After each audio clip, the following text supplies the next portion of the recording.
नमस्कार. मिथेन एक हरितगृह वायू या शीर्षकांतर्गत आपल्या संवाद साधण्याचा हा एक प्रयत्न आहे. अशा महत्त्वपूर्ण विषयासाठी कृपया चॅनलला सबस्क्राईब करा. आपली मते आणि सूचना कमेंट बॉक्समध्ये लिहा. हरितगृह वायू सूर्यापासून येणारी उष्णता पृथ्वीपर्यंत पोहोचवू देतात, परंतु पृथ्वीवरून परत बाहेर पडणाऱ्या उष्णतेला अंतराळात परत जाण्यापासून रोखतात. यामुळे पृथ्वीचे तापमान वाढते. सतत वाढत चाललेल्या पृथ्वीच्या तापमानासाठी ग्लोबल वॉर्मिंग किंवा जागतिक तापमान वाढ ही संज्ञा वापरतात.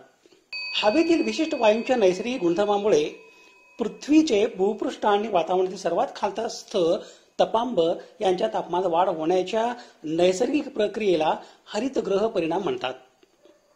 या हरितगृह परिणामासाठी जबाबदार वायूंना हरितगृह वायू असे म्हणतात. हरितगृह वायू यांची ही यादी आहे: पाण्याची वाफ, carbon dioxide, methane, nitrous oxide, ozone, chlorofluoro carbon आणि हायड्रोफ्लोरो कार्बन. यापैकी पाण्याच्या वाफेचा परिणाम हरितगृह परिणाम संदर्भात सर्वाधिक आहे. जागतिक तापमान वाढ आणि वातावरणातील बदल यांची मोठी झळ शेतकऱ्यांना बसत असल्याने शेती करणे मुश्किल झाले आहे. परंतु शेतकरी सुद्धा या समस्येला काही प्रमाणात जबाबदार आहेत. तापमान वाढीसाठी कारणीभूत असणाऱ्या 6 हरितगृह वायूंमध्ये दुसरा क्रमांक लागतो मिथेनचा. या मिथेन निर्मितीमध्ये भारत जगात 3ऱ्या क्रमांकावर आहे.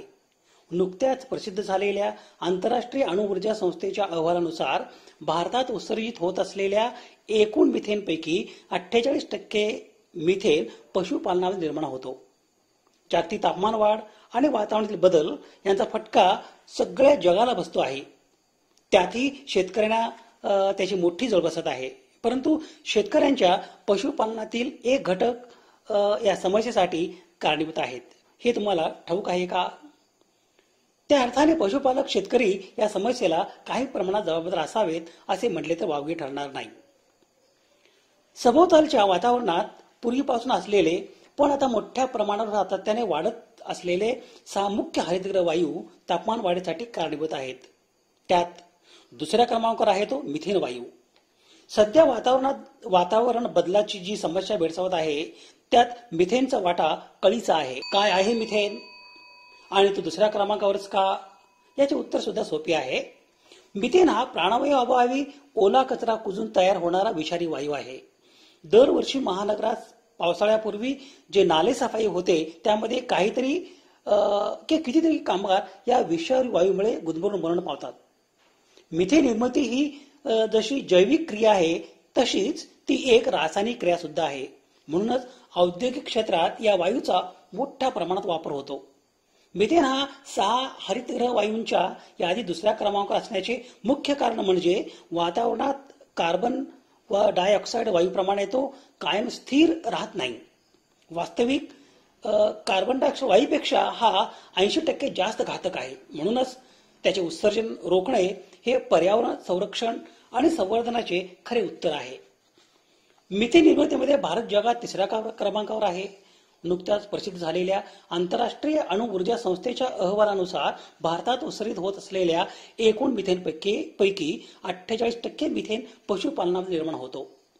केंद्र सरकारच्या सन 2019 मध्ये झालेल्या 20व्या पशुगणनेनुसार देशात आज 536.76 दशलक्ष पशुधन आहे.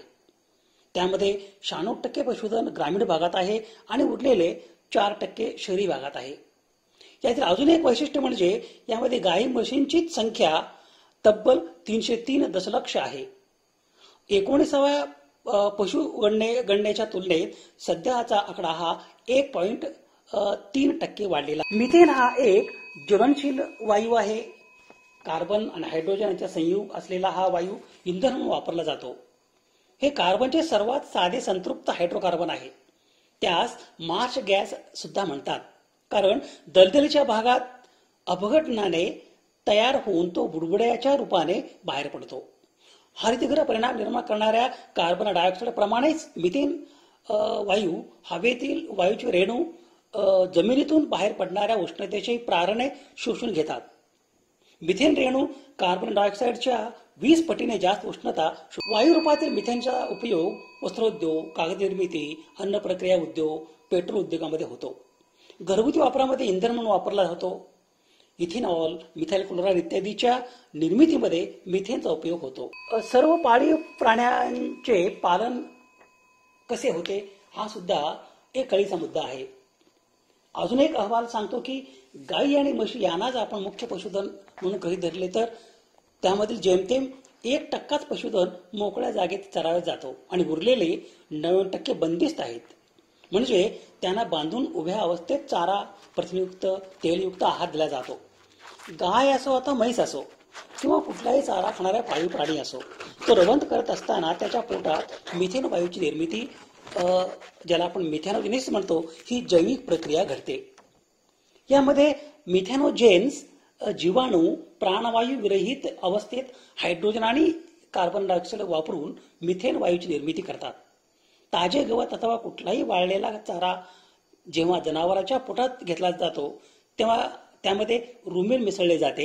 हे रुमेन या जीवाणूंनी श्रीमंत असते.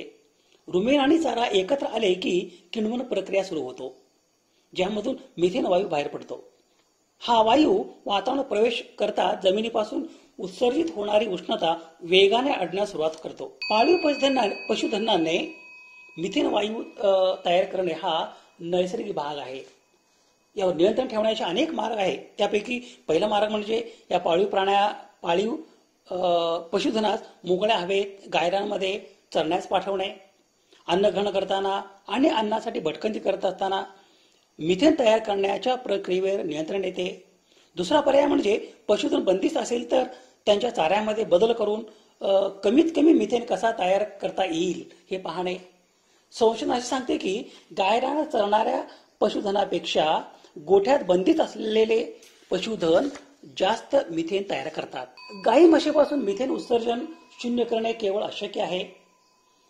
या पाळीव प्राण्यामधून बाहेर पडणारा मिथेन सर्वात जास्त त्यांच्या ढेकरांमधून बाहेर पडतो.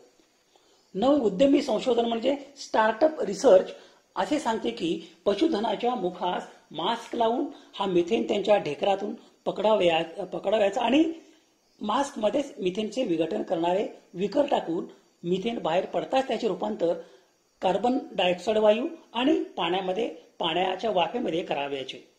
वास्तविक मिथेन वातावरणात प्रवेश करताच काही वेळातच त्याचे ऑक्सिडीकरण होऊन त्यातून सूक्ष्म प्रमाणात कर्बवायू आणि पाणी तयार होतो.